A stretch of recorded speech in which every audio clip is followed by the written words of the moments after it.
നമ്മളെ തടുക്കാൻ ശ്രീനിജനല്ല, സജീന്ദ്രനല്ല, അവന്റെ അപ്പനപ്പൂപ്പൻ പിണറായി വിജയൻ വന്നാൽ പോലും നമ്മളെ തടഞ്ഞു നിർത്താൻ സാധിക്കില്ല. നമ്മൾ ഈ മുന്നോട്ട് വെച്ചിരിക്കുന്ന രാഷ്ട്രീയം അത് വികസനത്തിന്റെ രാഷ്ട്രീയമാണ്. അത് മതത്തിന്റെയോ വർണ്ണത്തിന്റെയോ വർഗത്തിന്റെയോ രാഷ്ട്രീയമല്ല. വികസനത്തിന്റെ രാഷ്ട്രീയം മുന്നോട്ട് വെക്കുമ്പോൾ ആ വികസന കാഴ്ചപ്പാടോടുകൂടി ഈ രാജ്യം ഭരിക്കുന്ന നരേന്ദ്രമോദി എന്ന് പറയുന്ന ലോകാരാധ്യനായ ആ ഒരു പ്രധാനമന്ത്രി നയിക്കുന്ന ആ രാഷ്ട്രീയ പ്രസ്ഥാനത്തിന്റെ കൂടെ നിന്നാൽ മാത്രമേ കേരളത്തിന് മുന്നോട്ട് പോകാൻ സാധിക്കൂ എന്നുള്ള കാഴ്ചപ്പാടിന്റെ ഭാഗമായിട്ടാണ് നമ്മൾ NDAയുടെ ഭാഗമായത്. നമ്മളെ സംബന്ധിച്ചിടത്തോളം BJPയുടെ എല്ലാ ആശയങ്ങളോടും നമുക്ക് ചേരാൻ സാധിച്ചത് വരില്ല. അതുകൊണ്ട് തന്നെയാണ് നമ്മൾ NDA എന്ന് പറയുന്ന സംവിധാനത്തിന്റെ ഭാഗമാവുന്നത്. അല്ലെങ്കിൽ നമുക്ക് BJPയിൽ ചേർന്നാൽ മതി.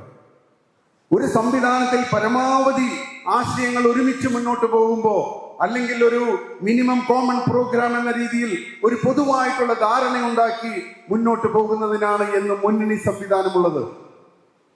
അതിന്റെ അർത്ഥം 2020-ക്ക് 2020-യുടേതായിട്ടുള്ള ലക്ഷ്യമുണ്ട്, അതിൻ്റെതായിട്ടുള്ള പ്രത്യയശാസ്ത്രമുണ്ട്, അതിൻ്റെതായിട്ടുള്ള രാഷ്ട്രീയമുണ്ട്. പക്ഷേ നമുക്കൊരുമിച്ച് കേരളത്തിൽ യാത്ര ചെയ്താൽ നമ്മളുടെ ലക്ഷ്യസ്ഥാനത്തേക്ക് നമുക്ക് എത്താൻ സാധിക്കില്ല.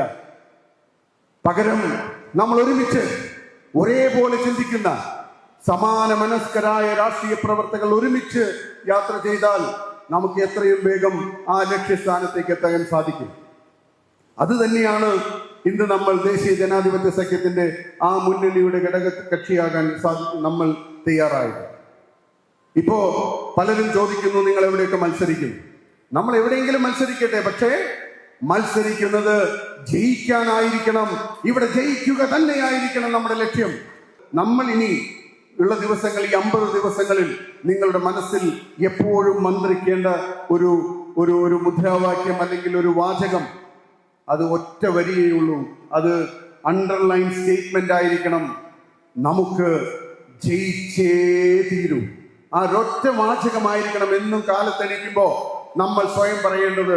എനിക്ക് ജയിച്ചേ തീരൂ, എന്റെ പ്രസ്ഥാനത്തിന് ജയിച്ചേ തീരൂ, എന്റെ നാടിന് ജയിച്ചേ തീരൂ. അതുകൊണ്ട് നമ്മൾ ഓരോരുത്തരും തുനിഞ്ഞിറങ്ങിയാൽ, എനിക്ക് തോന്നുന്നു ഇന്നിവിടെ ഇരിക്കുന്ന വാർഡ് പ്രസിഡന്റ് ഉപരി അല്ലെങ്കിൽ ഇവിടെയുള്ള കുന്നത്തുനാട് നിയോജക മണ്ഡലത്തിൽ ഈ കമ്മിറ്റി അംഗങ്ങൾ തീരുമാനിച്ചിറങ്ങിയാൽ നമ്മളെ തടുക്കാൻ ശ്രീനിജനല്ല, സജീന്ദ്രനല്ല, അവന്റെ അപ്പനപ്പൂപ്പൻ പിണറായി വിജയൻ വന്നാൽ പോലും നമ്മളെ തടഞ്ഞു നിർത്താൻ സാധിക്കില്ല.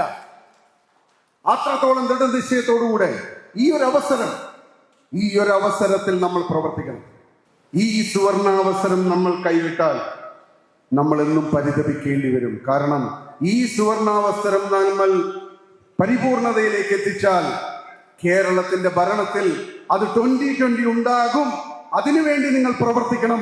ആ സുവർണാവസരം നമ്മൾ ഒരിക്കലും നഷ്ടപ്പെടുത്താൻ പാടില്ല.